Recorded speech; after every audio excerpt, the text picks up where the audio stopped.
Hello guys, good morning everyone. Radhe Radhe, Jai Shri Krishna to all. This side Ruby Tyagi. We warmly welcome everyone to the Sadhana Viz Academy platform. I'm good and I hope you are also doing very well. Let's begin today's current affair. First of all, we will discuss state Gujarat. आज देखेंगे हम कौन सा state Gujarat. कल हमने देखा था महाराष्ट्र। तो देखते हैं गुजरात के इंपॉर्टेंट फैक्ट्स क्या क्या है गुजरात में। तो जो गुजरात की कैपिटल है वो क्या है? गुजरात की कैपिटल है गांधीनगर। जो इसका स्थापना दिवस हुआ था, इसका स्थापना दिवस और जो हमने कल महाराष्ट्र पढ़ा था उसका स्थापना दिवस सेम डे हुआ था, 1 मई 1960 में। कब? 1960 में। तो देखेंगे गुजरात का जो स्थापना दिवस है वो है 1 मई 1960। जो कैपिटल है वो है गांधीनगर। जो फर्स्ट सीएम थे गुजरात के, जो फर्स्ट सीएम थे, चीफ मिनिस्टर थे, वो थे श्री जीवराज नारायण मेहता। कौन थे? Shri Jivraj Narayan Mehta. First women CM, जो वहां पे पहली महिला मुख्यमंत्री बनी, वो थी श्रीमती आनंदीबेन पटेल, जो कि अभी मुख्यमंत्री थी, जो अभी क्या है यहाँ की उत्तर प्रदेश की क्या है? राज्यपाल है। आनंदीबेन पटेल कौन है? राज्यपाल है उत्तर प्रदेश की। नेक्स्ट है वर्तमान सीएम, जो अभी वहां के सीएम है वो है श्री भूपेंद्र पटेल। कौन है? श्री भूपेंद्र पटेल गुजरात के अभी जो फिलहाल में सीएम है, मुख्यमंत्री है। नेक्स्ट है जो फर्स्ट गवर्नर थे, जो पहले राज्यपाल थे, श्री मेहंदी नवाज जंग। कौन थे? श्री मेहंदी नवाज जंग वहां के राज्यपाल थे। फर्स्ट वुमेन राज्यपाल, जो गुजरात की पहली प्रथम महिला राज्यपाल थी, वो थी कौन? श्रीमती शारदा मुखर्जी। वर्तमान में गवर्नर कौन है? जो अभी प्रेजेंट में जो वहां के गवर्नर है, राज्यपाल है, वो कौन है? वो है श्री आचार्य देवव्रत। कौन है? आचार्य देवव्रत। जो हाई कोर्ट है, हाई कोर्ट का जो मुख्यालय है, हेडक्वार्टर है, वो कहाँ पर है? तो वो है अहमदाबाद में। कहाँ पर? अहमदाबाद में। जो गुजरात के हाई कोर्ट के फर्स्ट चीफ जस्टिस है वो कौन थे? तो वो थे श्री सुंदरलाल तिरकमलाल देसाई। श्री सुंदरलाल तिरकमलाल देसाई क्या थे? फर्स्ट गुजरात के हाई कोर्ट के क्या थे? चीफ जस्टिस थे। नेक्स्ट देखते हैं। नेक्स्ट है हमारा कि यहाँ के जिले कितने हैं। गुजरात में जो जिलों की संख्या है वो है 34। कितनी है? 34। देखेंगे गुजरात के north south east west district कौन कौन से हैं, जिले कौन कौन से हैं। तो जो नॉर्थ में जिला है गुजरात की वो है क्या है? बनासकाठा। क्या है? बनासकाठा। जो ईस्ट में है वो है दाहोद, साउथ में है वलसाड और वेस्ट में है कच्छ। कौन सा? कच्छ। ये चारों जिले क्या है? सबसे जो नॉर्थ में पड़ता है, साउथ में पड़ता है, ईस्ट में पड़ता है और वेस्ट में पड़ता है, ये क्या है? गुजरात के जिले हैं। नेक्स्ट देखेंगे क्षेत्रफल की दृष्टि से सबसे बड़ा जिला कौन सा है? तो कच्छ है। कौन सा है? कच्छ सबसे बड़ा जिला है गुजरात का, जो क्षेत्रफल की दृष्टि से सबसे बड़ा जिला है। भारत का सबसे बड़ा जिला भी यही है। गुजरात का सबसे बड़ा जिला तो ये है ही, लेकिन पूरे भारत में सबसे बड़ा अगर कोई जिला है तो वो है कच्छ। जनसंख्या में सबसे बड़ा जिला कौन सा है? तो वो है अहमदाबाद। कौन सा? अहमदाबाद। भारत का मैनचेस्टर भी इसे कहते हैं, मैनचेस्टर भी इसे कहा जाता है। नेक्स्ट है विधानसभा सीटें। यहाँ पर क्या है? यहाँ पे एक सदनीय सभा है, तो यहाँ पे क्या सदन है? एक सदनीय सदन है, जहां पर विधानसभा की सीटें हैं 182, 182, लोकसभा की सीटें हैं 26 और राज्यसभा की सीटें हैं 11। नेक्स्ट देखते हैं गुजरात का सबसे ऊंचा पर्वत। गुजरात का जो सबसे ऊंचा पर्वत है वो कौन सा है? तो वो है गिरनार पर्वत। गुजरात का पड़ोसी देश कौन सा है? गुजरात जो अपनी बाउंड्री शेयर करता है अदर कंट्री से वो है पाकिस्तान। किससे? केवल पाकिस्तान से वो अपनी बाउंड्री शेयर करता है। गुजरात के पड़ोसी राज्य कौन कौन से हैं? जो गुजरात के पड़ोसी राज्य हैं वो हैं महाराष्ट्र, मध्य प्रदेश और राजस्थान। इन 3 राज्यों से गुजरात अपनी बाउंड्री को शेयर करता है। क्या है? राज्य। नेक्स्ट देखते हैं जनसंख्या घनत्व। जनसंख्या घनत्व क्या है? यहाँ पे 308 लोग 1 किलोमीटर में रहते हैं। 1 किलोमीटर में कितने लोग रहते हैं? 308 लोग रहते हैं। नेक्स्ट लिंग अनुपात, यहाँ पे 919 का लिंग अनुपात है। 1000 पुरुष पर कितनी? 919 महिलाएं हैं। नेक्स्ट देखेंगे साक्षरता। यहाँ की साक्षरता है 78.08%। 78.08% यहाँ की साक्षरता है। नेक्स्ट देखेंगे यहाँ के राज्य पक्षी पशु क्या क्या होंगे। तो राज्य पक्षी है यहाँ का ग्रेटर फ्लेमिंगो। फ्लेमिंगो का नाम आपने सुना होगा। तो ग्रेटर फ्लेमिंगो क्या है? यहाँ की राष्ट्रीय राजकीय पक्षी है। और जो पशु है वो है एशियाई शेर। क्या है? एशियाई शेर क्या है? राजकीय पशु है। जहां पर गिरी जो क्या है, गिरी नेशनल पार्क है उसमें क्या रहते हैं? एशियाई शेर। गिर नेशनल पार्क में, गिर नेशनल पार्क में क्या रहते हैं? एशियाई शेरों का वहां पर रहन सहन है, मतलब कि वहां पे रखा जाता है। तो ये किसके लिए? इनका राजकीय पशु क्या है? एशियाई सेब। नेक्स्ट है राजकीय वृक्ष। जो राजकीय वृक्ष है वो है बरगद और राजकीय पुष्प है गेंदा का फूल। नेक्स्ट देखते हैं हम यहाँ पे पर्यटन स्थल। जो पर्यटन स्थल है जहां पर हम विजिट प्लेस है, यहाँ पर घूमने के लिए जाते हैं, तो वो कौन कौन से गुजरात में स्थान पड़ते हैं यहाँ पे हम विजिट करने जाते हैं या फिर देश विदेश से लोग वहां पर घूमने के लिए आते हैं? तो वो है कच्छ का रण। कच्छ का रण काफी फेमस है। कच्छ का रण, statue of unity. Statue of unity क्या है? ये 182 क्या है? 182 मीटर की एक सरदार वल्लभ भाई पटेल की क्या है? स्टैचू है, एक मूर्ति बनाई गई है जो कि विश्व की सबसे ऊंची क्या है? तस्वीर, वो मूर्ति है यूनिटी, जिसे हम क्या कहते हैं? स्टैचू ऑफ यूनिटी स्टैचू है। नेक्स्ट देखते हैं सापुतारा झील। सापुतारा हिल स्टेशन है जिसे देखने के लिए जाते हैं। फिर देखते हैं गुजरात के रामसर साइट। गुजरात के मैंने इंपोर्टेंट विजिट प्लेस बताए हैं जो कि काफी चर्चाओं में रहते हैं। नेक्स्ट न्यूज है हमारी गुजरात के रामसर साइट। जो गुजरात का रामसर साइट है उसमें है पहला नल सरोवर पक्षी अभ्यारण्य। नल सरोवर पक्षी अभ्यारण्य, थोल झील अभ्यारण्य, थोल झील वन्य जीव अभ्यारण्य, खेजड़िया खेजड़िया अभ्यारण्य, और ये है वधवाना वेटलैंड अभ्यारण्य। क्या है? वधवाना वेटलैंड अभ्यारण्य। ये थे इसके कुछ रामसर साइट। नेक्स्ट चलते हैं हम। नेक्स्ट देखेंगे धार्मिक स्थल। जो यहाँ के धार्मिक प्लेस हैं, धार्मिक स्थल है, वो क्या क्या है? यहाँ पे जो पूजा अर्चना के लिए जो चीजें होती हैं वो कौन कौन सी है? तो सबसे पहले है मोढेरा का सूर्य मंदिर। क्या है? मोढेरा का सूर्य मंदिर। जो नेक्स्ट है अक्षरधाम मंदिर। अक्षरधाम मंदिर ये गांधीनगर में है। दिल्ली में भी अक्षरधाम मंदिर है और गांधीनगर में भी क्या है? अक्षरधाम मंदिर है जो गांधीनगर में है। सोमनाथ मंदिर, जिसे हम 12 ज्योतिर्लिंगों में से एक माना जाता है, वो क्या है? सोमनाथ का मंदिर। और ये कहाँ पर है? ये है सौराष्ट्र में। कहाँ पे? सौराष्ट्र में ये मंदिर है। पलिताना जैन मंदिर और द्वारिकाधीश मंदिर, ये भी कहाँ पर है? ये है गुजरात में स्थित है। नेक्स्ट चलेंगे, ये थे हमारे धार्मिक स्थल। फिर देखते हैं प्रमुख व्यक्ति। गुजरात से कौन कौन प्रमुख व्यक्ति है जो बिलोंग करते हैं और जिन्हें काफी चर्चाओं में रहे हैं, जो प्रसिद्धि मिली है? तो देखते हैं, सबसे पहले आते हैं मोहनदास करमचंद गांधी, जिसे हम महात्मा गांधी भी कहते हैं। तो वो कहाँ से थे? वो गुजरात के थे। उन्हें उपाधि दी गई भारत के राष्ट्रपिता की। राष्ट्रपिता की जो उपाधि थी वो किसने दी थी? तो वो दी थी सुभाष चंद्र बोस द्वारा दी गई थी। जो महात्मा गांधी को राष्ट्रपिता की उपाधि दी गई थी वो किसने दी थी? सुभाष चंद्र बोस ने दी थी। नेक्स्ट देखेंगे इनके जो प्रमुख आंदोलन थे, जो गांधी जी ने प्रमुख आंदोलन किए, सबसे पहले किया चंपारण सत्याग्रह जो 1917 में किया गया। इसके बाद किया गया खेड़ा का आंदोलन जो कि 1918 में किया गया। फिर इन्होंने किया असहयोग आंदोलन जो 1920 में हुआ। सविनय अवज्ञा आंदोलन या फिर नमक आंदोलन ये 1930 में किया गया। और भारत छोड़ो आंदोलन 1942। ये कुछ आंदोलन थे जो महात्मा गांधी ने किए। ये याद रखने के लिए भी है क्योंकि जैसे अभी एनटीपीसी का एग्जाम आ रहा है, सीजीएल हुआ, एसएससी हुआ, इन सब में क्या है, या फिर यूपीएससी, स्टेट पीसीएस, इन सब में क्या पूछा जाता है? जैसे स्टेट पीसीएस, यूपी पीसीएस हुआ, इसमें क्या करेंगे? इन सब आंदोलन को दे देंगे। और दूसरी तरफ क्या दे देंगे? उसमें सन दे देंगे कि किस किस सन में हुआ। तो उन्हें क्या कहेंगे कि इन्हें क्रम में लिखो कि सबसे पहले कौन सा हुआ, उससे बाद में कौन सा हुआ। इस तरह से क्वेश्चन पूछा जाता है। जैसे एनटीपीसी, सीजीएल, इनमें हुआ तो इनमें थोड़ा इजी बना के कैसे दे देंगे कि एक आंदोलन दे देंगे, उसमें से कुछ इनके वर्ष डाल देंगे और इनमें से कौन से वर्ष में ये आंदोलन हुआ, इस तरह से दे देंगे। तो ये काफी इंपॉर्टेंट था, इसलिए मैंने इसे इसमें इंक्लूड किया, जिससे कि आपकी थोड़ी करंट अफेयर के साथ साथ जीके भी सॉरी कवर होती चले।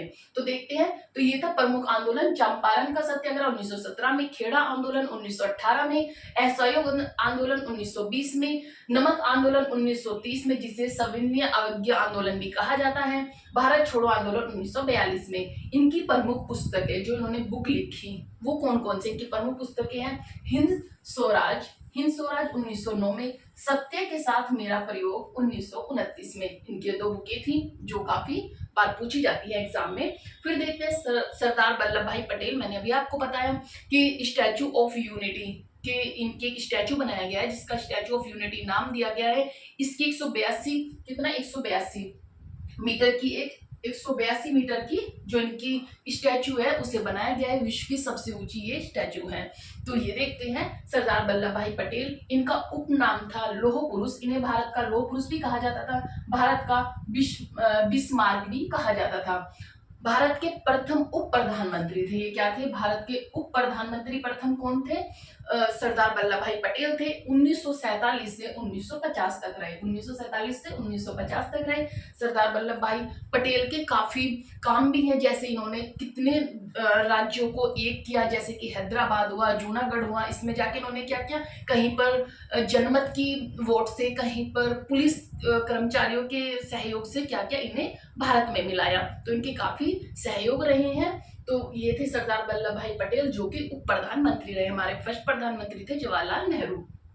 नेक्स्ट देखते हैं 1991 में इन्हें मरणोपरांत भारत रत्न से सम्मानित किया गया। किससे? भारत रत्न से इन्हें सम्मानित किया गया 1991 में। क्वेश्चन आ सकता है कि किस सन में इन्हें भारत रत्न से सम्मानित किया गया, या फिर ये आ सकता है कि किस व्यक्ति को मरणोपरांत भारत रत्न से सम्मानित किया गया। तो ये क्वेश्चन आने की काफी संभावनाएं हैं। स्टैचू ऑफ यूनिटी है इनकी 182 मीटर की। नेक्स्ट देखते हैं नरेंद्र दामोदर दास मोदी, जो कि हमारे वर्तमान में अभी प्रधानमंत्री हैं नरेंद्र मोदी। तो वो भी कहां से बिलोंग करते हैं? गुजरात से। भारत के वर्तमान में जो प्रधानमंत्री है 2014 से अब तक कौन है? श्री दामोदर दास मोदी, नरेंद्र मोदी। नेक्स्ट देखते हैं दादा भाई नौरोजी, जिन्हें नवसारी भी कहा जाता था। दादा भाई नौरोजी, इनका उपमान क्या था, उपनाम क्या था? तो वो था great old man of India. Great old man of India. ये काफी उम्र दराज व्यक्ति थे। इन्होंने कुछ पुस्तकें लिखी। इनकी पुस्तक थी poverty and un British rule in India 1877 में। धन के निष्कासन का सिद्धांत इन्होंने बुक लिखी। नेक्स्ट है इन्होंने भारतीय राष्ट्रीय कांग्रेस के 3 अधिवेशनों की क्या की? अध्यक्षता की। 3 अधिवेशन कौन थे? तो 3 अधिवेशन देखेंगे। फर्स्ट अधिवेशन था कलकत्ता अधिवेशन 1886 नेक्स्ट है लाहौर अधिवेशन 1893 और थर्ड है कोलकाता 1906 इनका अधिवेशन किया। तीनों ही जो हमारे कांग्रेस के 3 अधिवेशन है, ये भी एग्जाम में काफी बार पूछे जाते हैं कि किसने इसकी अध्यक्षता की, कौन कौन से हमारे गोल में जो हमारे ये अधिवेशन हुए कांग्रेस के किस किस सन में हुए और कहां कहां पर हुए। तो 3-4 क्वेश्चन में से कोई भी एक क्वेश्चन बन सकता है। जैसे मतलब कि ये अधिवेशन कहां पर हुआ, एक क्वेश्चन हो सकता है। सेकंड है कि किस सन में हुए, कौन कौन से किस सन में हुए, या फिर इसकी अध्यक्षता किसने की। तो ये है इन्होंने भारतीय राष्ट्रीय कांग्रेस के 3 अधिवेशनों कलकत्ता 1886 जिसे अभी कोलकाता के नाम से जाना जाता है, लाहौर 1893 जो कि अभी पाकिस्तान का भाग हो गया है, कलकत्ता 1906 में किया गया की अध्यक्षता की। फिर है जमशेदजी टाटा। जमशेदजी टाटा अभी उनकी क्या हुआ है, निधन हो गया था। और ये क्या थे, इन्होंने टाटा कंपनी की स्थापना की थी। किसकी? टाटा कंपनी की स्थापना की थी। और ये भी गुजरात से बिलोंग करते थे, ये भी गुजरात के थे। तो इन्होंने क्या किया था, ये भारत की सबसे बड़ी कंपनी टाटा समूह की स्थापना की थी। भारत की सबसे बड़ी कंपनी कौन सी थी? टाटा समूह की स्थापना की थी। किसने? जमशेदजी टाटा ने। नेक्स्ट देखते हैं राष्ट्रीय उद्यान। हमारे राष्ट्रीय उद्यान कौन कौन से हैं गुजरात के? तो देखते हैं ब्लैक बक नेशनल पार्क, गिर नेशनल पार्क, वशदा नेशनल पार्क, वशदा समुद्री कच्छ की खाड़ी नेशनल पार्क। ये क्या है? नेशनल पार्क है गुजरात के। कौन कौन से? ब्लैक बक, गिर, वशदा, समुद्री नेशनल पार्क। ये कहाँ के हैं? गुजरात के हमारे नेशनल पार्क है। एक लाइन में याद करेंगे, ब्लैक बक, गिर, वशदा, समुद्री नेशनल पार्क या फिर कच्छ की खाड़ी। गुजरात भारत का सबसे लंबी तट रेखा वाला राज्य है। गुजरात की जो तट रेखा है वो सबसे लंबी तट रेखा है। क्या है? सबसे लंबी तट रेखा वाला कौन सा? सबसे लंबी तट रेखा वाला राज्य कौन सा है? गुजरात है। नेक्स्ट है लोक नृत्य। गुजरात के जो प्रसिद्ध लोक नृत्य कौन कौन से हैं? तो वो है गरबा, डांडिया, टिप्पणी, भवी, जूरियन, हलली साका। ये थे लोक नृत्य। ये था गुजरात के बारे में इंपॉर्टेंट फैक्ट्स। आई होप आपको समझ आए होंगे। अगर आपको समझ आई हो तो वीडियो को लाइक और सब्सक्राइब जरूर करें। नेक्स्ट देखेंगे हम अपनी करंट अफेयर। मैंने पूरा कोशिश किया है कि हमारे जो आने वाले एग्जाम है इसी में से क्वेश्चंस बनते हुए चले और मैक्सिमम क्वेश्चन करंट अफेयर के जितने भी हों वो इसी से इंक्लूडेड हों। तो देखते हैं अब आगे हम करंट अफेयर, आप इसका स्क्रीनशॉट ले लीजिए और कल आपने महाराष्ट्र पढ़ा था तो उसका भी आप रिविजन करें और आज गुजरात का भी 2-3 बार इसे पढ़ लेंगे तो आपको अच्छे से लर्न हो जाएगा। आप इसका स्क्रीनशॉट ले सकते हैं। अब चलते हैं हम नेक्स्ट अपनी करंट अफेयर पर। ओके, स्टार्ट करते हैं अपनी करंट अफेयर। हमारी फर्स्ट करंट अफेयर है। फर्स्ट करंट अफेयर, किस ऑपरेशन के तहत पाकिस्तान के F-16, JF-17 और आवाक्स क्या है आवाक्स सिस्टम को नष्ट करने का दावा किया है? तो ये किस ऑपरेशन के तहत हुआ? अभी हमारा क्या ऑपरेशन हुआ था? सिंदूर ऑपरेशन चला गया था। किस लिए? क्योंकि जब पहलगांव में अटैक हुआ जिसमें 26 हमारे जो थे टूरिस्ट थे जिनको उन्होंने मार दिया था, इसी के उसमें एक सिंदूर ऑपरेशन चलाया गया जिससे कि भारत ने क्या किया, पाकिस्तान में जितने भी आतंकवादियों के ठिकाने थे उन्हें नष्ट करने के लिए कौन सा ऑपरेशन चला गया? सिंदूर ऑपरेशन। तो ये किसने किया? सिंदूर ऑपरेशन ने क्या किया? पाकिस्तान के F-16, JF-17 और AWACS AWACS सिस्टम को नष्ट करने का दावा किया है। नेक्स्ट है, हरियाणा के मुख्यमंत्री नायब सिंह सैनी ने किस योजना का प्रारंभ किया? जो हरियाणा के मुख्यमंत्री है वो कौन है? वो है श्री नायब सिंह सैनी और इन्होंने किस योजना की शुरुआत की है? तो ये है पंडित लक्ष्मी चंद्र कलाकार सामाजिक सम्मान योजना, इन्होंने स्टार्ट की है। नेक्स्ट न्यूज है हमारी, ऑपरेशन संकल्प के तहत किस राज्य में सुरक्षा बलों ने 22 नक्सलियों को मौत के घाट उतारा है? तो किस राज्य में? छत्तीसगढ़ में, क्योंकि आपने सुना होगा कि सबसे ज्यादा नक्सलवादी कहाँ पे पाए जाते हैं? छत्तीसगढ़ में, क्योंकि वहां पे क्या है, जंगली इलाका है जिसमें नक्सलवादी छुपे रहते हैं। तो वो क्या करते हैं कि हमारे सुरक्षा बलों पर आक्रमण कर देते हैं, जिससे कितनी बार क्या हुआ है, हमारे कितनी ही जो हमारी आर्मी है या सोल्जर्स है उन्हें क्या हुआ है, वहां पे नुकसान पहुंचा है। तो इसीलिए क्या किया गया, ये एक ऑपरेशन चलाया गया जिसके तहत क्या किया गया है कि एक संकल्प ऑपरेशन के तहत 22 नक्सलवादियों को मौत के घाट उतारा गया और ये कहां पर है? छत्तीसगढ़ में है। नेक्स्ट न्यूज है हमारी, पहले वैज्ञानिक अनुमान के अनुसार लद्दाख में कितने हिम तेंदुए हैं? तो हिम तेंदुए कितने हैं इसमें? लद्दाख में वो है 477 हिम तेंदुए हैं लद्दाख में। नेक्स्ट न्यूज है हमारी, राष्ट्रीय सुरक्षा सलाहकार बोर्ड का अध्यक्ष किसे नियुक्त किया गया है? राष्ट्रीय सुरक्षा सलाहकार NSAB के जो हेड नियुक्त किए गए हैं वो है आलोक जोशी। कौन है? आलोक जोशी, जो पहले रो के पूर्व अध्यक्ष रह चुके हैं। जो रो है इसका क्या काम है? रो की फुल फॉर्म है रिसर्च एंड एनालिसिस विंग। इसका हेडक्वार्टर कहाँ पर है? हेडक्वार्टर है न्यू दिल्ली में। और इसका क्या काम है? राष्ट्रीय सुरक्षा करना। रो का क्या काम होता है? राष्ट्रीय सुरक्षा करना। हम जैसे मूवी भी देखते हैं उसमें रो दिखाते हैं, जो रो होते हैं वो उनका क्या काम होता है? राष्ट्रीय सुरक्षा करना, बाहर से इंफॉर्मेशन को कलेक्ट करना और अपने देश की सुरक्षा को कायम रखना। तो इसका काम होता है। अभी इनका फोकस किस चीज पर है? पहलगांव की घटना के बाद किस पर फोकस हो गया? राष्ट्रीय सुरक्षा पर काफी फोकस हो गया है। नेक्स्ट, इसकी स्थापना कब हुई थी रो की? तो रो की स्थापना हुई थी 21 सितंबर 1968। कब? 21 सितंबर 1968 में इसकी स्थापना हुई थी। जो दिनेश महेश्वरी है, कुछ और हम देख लेते हैं जो अभी क्या हुई है, नियुक्ति हुई है, तो अपॉइंटमेंट हुए हैं वो देखते हैं। पहला है दिनेश महेश्वरी जो कि 23वें विधि आयोग बने हैं। कौन बने हैं? 23वें विधि आयोग बने हैं। BR गवई, मैंने कल पढ़ाया था आपको, ये 52वें क्या बने हैं? चीफ जस्टिस बने हैं ऑफ इंडिया। पूनम गुप्ता क्या बनी है? RBI की डिप्टी गवर्नर बनी है। नेक्स्ट है PM मोदी के निजी सचिव कौन है? जो PM मोदी उनके निजी सचिव कौन है? तो वो है निधि तिवारी। कौन है? निधि तिवारी इनकी निजी सचिव है। नेक्स्ट है हमारा क्वेश्चन, टाइम मैगजीन ने वुमेन ऑफ द ईयर से किसे सम्मानित किया है?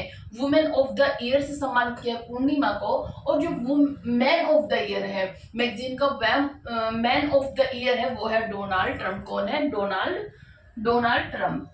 और जो महिला है वो है Purnima, women of the year. Next news है हमारी, भारतीय नौसेना में उथला पानी का पहला पनडुब्बी रोधी कौन सा जहाज को शामिल किया गया है? क्या क्या है? भारतीय नौसेना ने उथले पानी में जो पनडुब्बी होती है उसे अपने इसमें शामिल किया है। तो कौन सी पनडुब्बी है? वो है अर्नाला। कौन सी? अर्नाला युद्धक जहाज को। किसको? अर्नाला युद्धक जहाज को शामिल किया है किसने? भारतीय नौसेना ने। नेक्स्ट न्यूज है हमारी, 9 मई को यूरोप दिवस की कौन सी वर्षगांठ मनाई गई? मैंने अमेरिका की बताई थी वर्षगांठ कौन सी बनाई गई, फिर रूस ने अपना विजय दिवस मनाया, सॉरी अमेरिका ने विजय दिवस मनाया था, और आज देखेंगे हम यूरोप की जो वर्षगांठ है वो कौन सी बनाएगी, तो वो बनाई गई है 75वीं वर्षगांठ बनाई गई है। नेक्स्ट न्यूज है हमारे, किस शहर में वायु प्रदूषण को कम करने